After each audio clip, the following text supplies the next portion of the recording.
Hello students, this video is a continuation of my previous video Insurance Company Accounts Part 1. In my previous video, I have clearly explained the various items involved in the revenue account of life insurance companies. For a better understanding of this video, kindly watch my previous video for which I'll give you the link in the description. Today, I am going to explain about the revenue account of the life insurance companies, its format and how to prepare it. Let me proceed further now. First of all, you should know that the life insurance revenue account consists of 4 schedules. So before preparing the revenue account of a life insurance company, 4 schedules have to be prepared. So you have Schedule 1, Schedule 2, Schedule 3 and Schedule 4 in the revenue account. The first schedule deals with premium earned. The second schedule deals with commission expenses.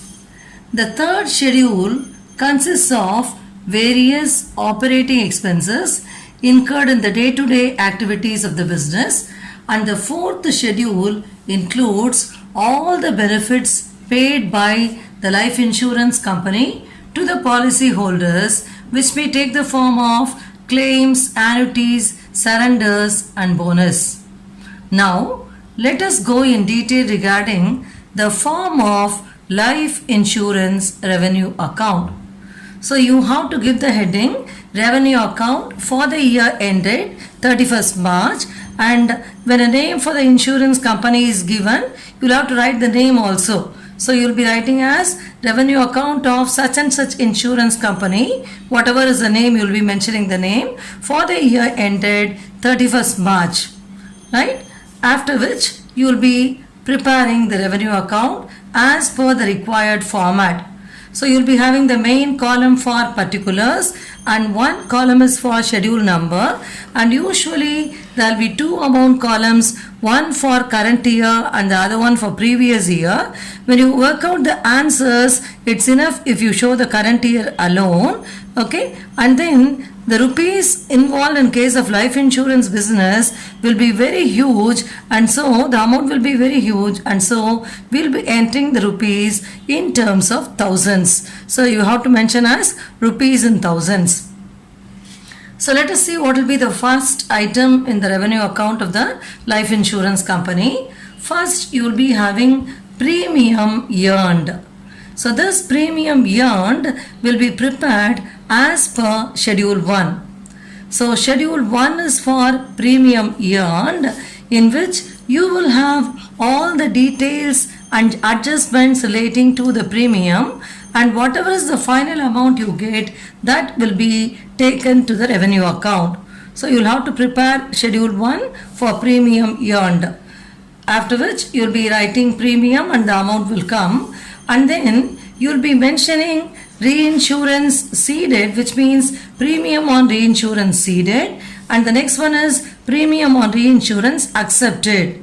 So what is meant by reinsurance, I have already very clearly explained in my previous video, that is Insurance Company Accounts Part 1.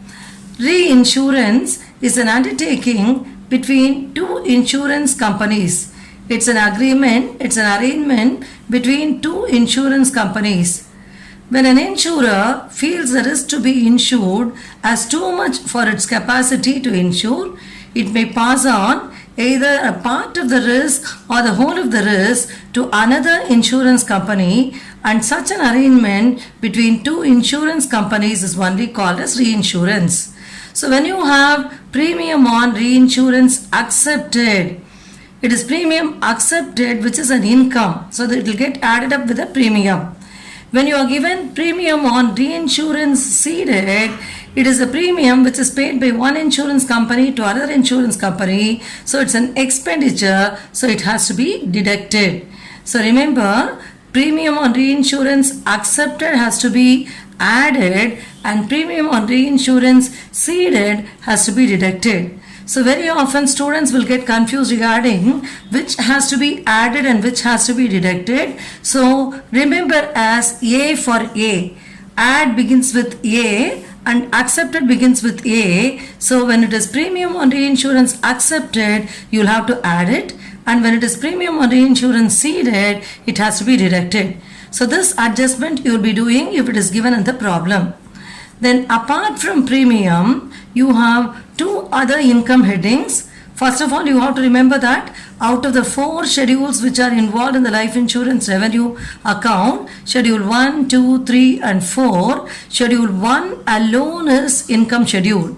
Schedules 2, 3 and 4 are expenses schedules. Okay. So schedule 1 income schedule is premium because premium is received by the insurance company from the one who has taken up the policy. So it's an income from the insurance company's point of view. So apart from entering premium as an income, under 2 other headings, some more items of incomes will come. So what are they? Income from investment and other income. And remember, for income from investments and other income, we don't have any schedule numbers. So under income from investments, we'll be entering interest, dividends and rents. So from the investments of the insurance company, when you get interest, dividends and rent, that will come under the heading income from investments. And if there is any profit or on sale or redemption of investments, that again will come under income from investments. If there is any loss on sale or redemption of investments, that will have to be deducted under the heading income from investments. Okay. Then after the heading income from investments, you'll be having other income. And if you have any other income other than premium, whatever other income is available, that has to be entered under the heading other income, but you have to specify it. That's why it is mentioned other income to be specified. So usually under this heading other income to be specified, you'll be having items such as consideration for annuities granted. Regarding consideration for annuities granted, I have explained clearly in my previous video. You can refer to my previous video for a better understanding of this item. Then you'll be having other items like fines for revival of policies, transfer fees, registration and other fees.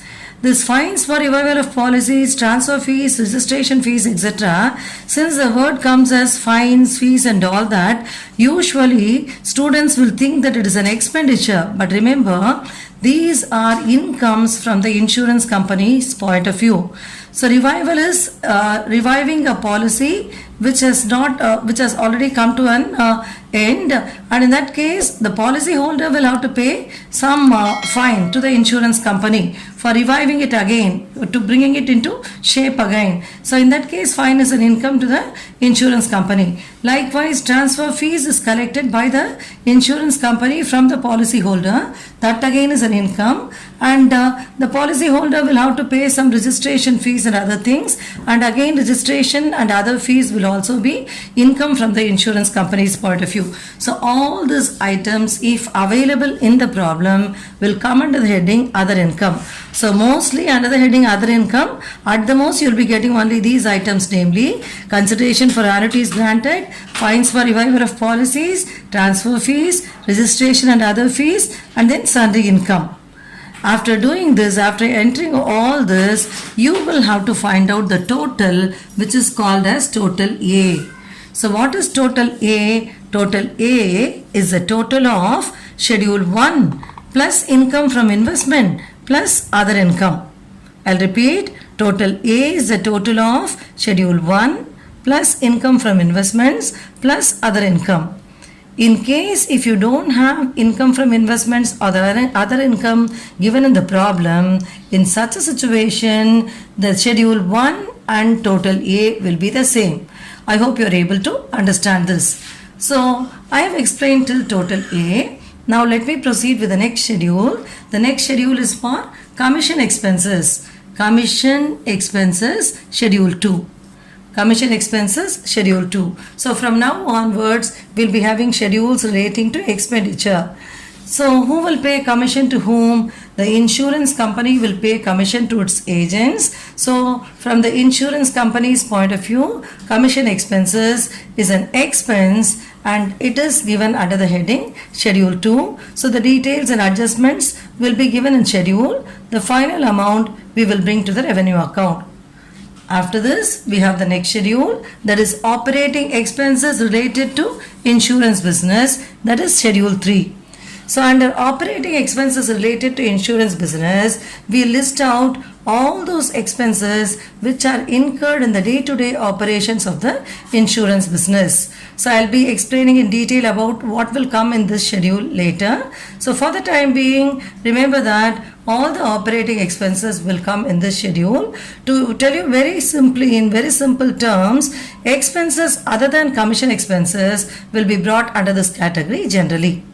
Okay, so that is Schedule 3. After this, you have to enter provision for doubtful debts if any is given, and if you have any bad debts written off, that will come next. And if you have any provision for taxation, that has to be entered. And apart from taxation provision, if there is any other provision, that will also come here. So all this do not have any schedule numbers. Now we have to find out total B. So what is total B? Total B is the total of Schedule 2 plus 3 plus provisions. So this is what is total B. So what is total B?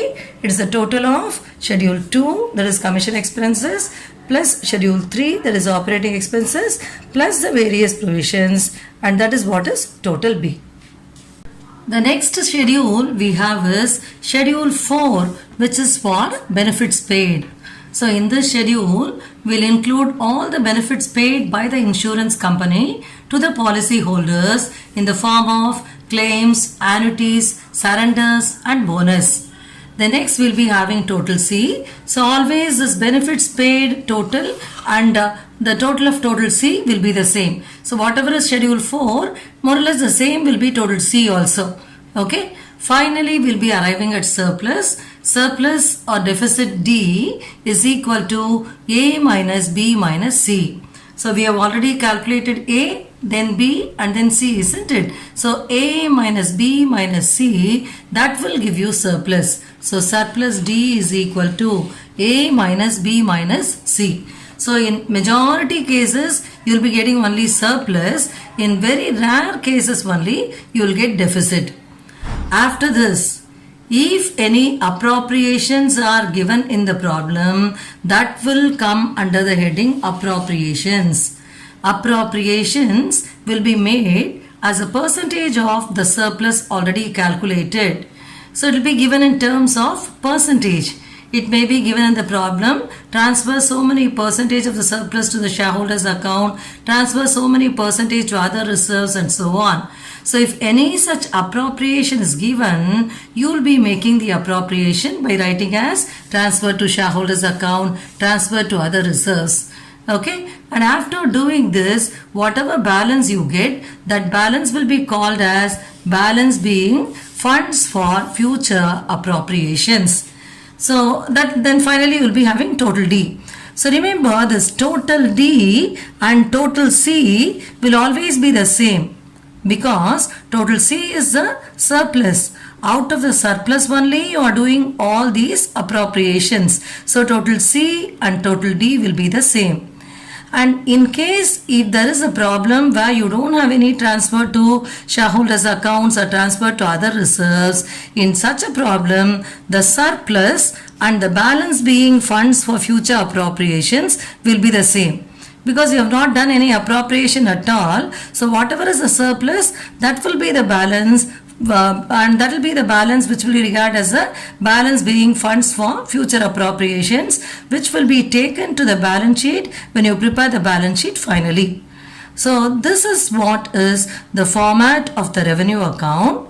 Now let us proceed with the contents of each and every schedule. So now we have schedules relating to revenue account. The first schedule, as I told you earlier, is Schedule 1. So under Schedule 1, first we have premium received. So you'll be given sometimes premium as single premium, renewal premium and so on. If any such information is given, you will have to mention that. Otherwise, you can simply mention as premium received. And with the premium received, you will always add premium outstanding at the end. So closing premium outstanding has to be added, and opening premium outstanding, that is premium outstanding at the beginning, will have to be deducted. So remember, add premium outstanding at the end and deduct premium outstanding in the beginning. Apart from this, there is another item called as bonus and reduction of premium, which will have to be added along with premium received. So you have to know what is this bonus and reduction of premium. Bonus and reduction of premium is the bonus which is not payable in cash but which is utilized by the policy holder to adjust the premium due from him. So it is enough if he pays the premium after adjusting the bonus part. So bonus is not given in cash here. Instead, it is given as a reduction in premium. So such bonus and reduction of premium, that again will have to be added along with the premium received. Again, you will have to be very clear regarding the treatment for this particular item, bonus and reduction of premium. How will you treat this item depends upon where it is given in the problem. If bonus in reduction of premium is given in the main information, that is in the trial balance, it will affect your financial statement only once. In that case, it will be regarded as an expenditure and it will come only in Schedule 4 benefits paid. There alone it will come. But when bonus and reduction of premium is given to you as an additional information or as an adjustment, it will come once in Schedule 1 and once in Schedule 4 benefits paid, because from the insurance company's point of view, premium is an income, so it will be recorded as an income once, and then when it gets adjusted in the bonus, it becomes an expenditure, and as an expenditure, it will be shown in benefits paid also again. So I'll repeat, how to treat bonus and reduction of premium depends upon where it is given in the problem. If it is given in the main information or trial balance, it will appear only once, that is only in Schedule 4 benefits paid. But if it is given in additional information or adjustment, once it will come in Schedule 1 as an income, Schedule 1 premium as an income, and again it will come in Schedule 4 as an expenditure.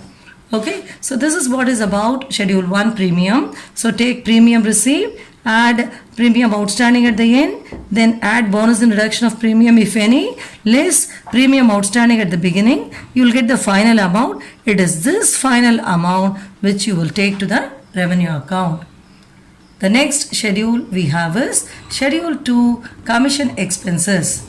So under the Schedule 2 commission expenses, you will be first recording the commission paid which will be given to you in the problem. Again, in case if there is any case of commission on reinsurance accepted, you will be adding that amount. As I told you already, remember, accepted A for A. So if there is commission on reinsurance accepted, you add it. If there is any commission on reinsurance ceded, you deduct it. So commission on reinsurance accepted should be added and commission on reinsurance ceded should be deducted. Finally, you will be getting the net commission. So in some problems only you will be having commission on reinsurance accepted and ceded. If not given, you will just enter commission paid alone and that will become the total of Schedule 2, which again will be taken to the revenue account. Next we have Schedule 3, which is concerned with operating expenses related to insurance business. In this schedule, we have all those expenses incurred in the day-to-day operations of the life insurance business. So this schedule includes employees' remuneration and welfare benefits, travel, conveyance and vehicle running expenses, training expenses, rent, rates and taxes, repairs, printing and stationery, communication expenses, legal and professional charges, medical fees, auditors' fees, advertisement and publicity, interest and bank charges, depreciation, and apart from that, if there is any other expenditure, that has to be mentioned as others, okay, under the heading others. So you need not worry about how to remember all these items because so many items are there. Just remember that all those expenses other than commission paid, because commission paid comes under a second schedule, separate schedule, that is schedule 2 under commission expenses. Apart from commission paid, all the other expenses by whatever name it may be called will come under schedule 3 operating expenses. Now let us pass on to the last schedule involved in the revenue account, that is schedule 4 benefits paid. This schedule includes all the payments made by the insurance company to the policy holders either on the expiry of a certain time period or on the death or on the happening of the event as the case may be. Okay, so first we have claims here, and with the claims we'll be adding outstanding at the end, claims outstanding at the end, and we'll be deducting claims outstanding at the beginning. Then in case if you are given any reinsurance claims, that has to be deducted. Claims under reinsurance has to be deducted. So claims add outstanding at the end, less outstanding at the beginning, and then less reinsurance claims. And then if you have any annuities given in the problem, that will come here.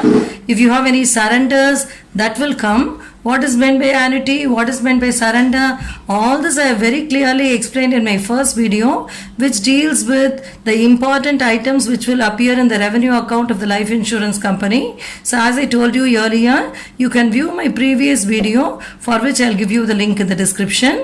Okay, so you'll be entering annuities, then you'll be entering surrenders, and you'll be entering bonus and deduction of premium. So regarding bonus and deduction of premium, I have told you already. So if it is given in the adjustment, once it will come in schedule 1, that is premium, and again it will come in schedule 4, benefits paid. Okay, so if it is given in the main information or trial balance, it will definitely come only once in benefits paid.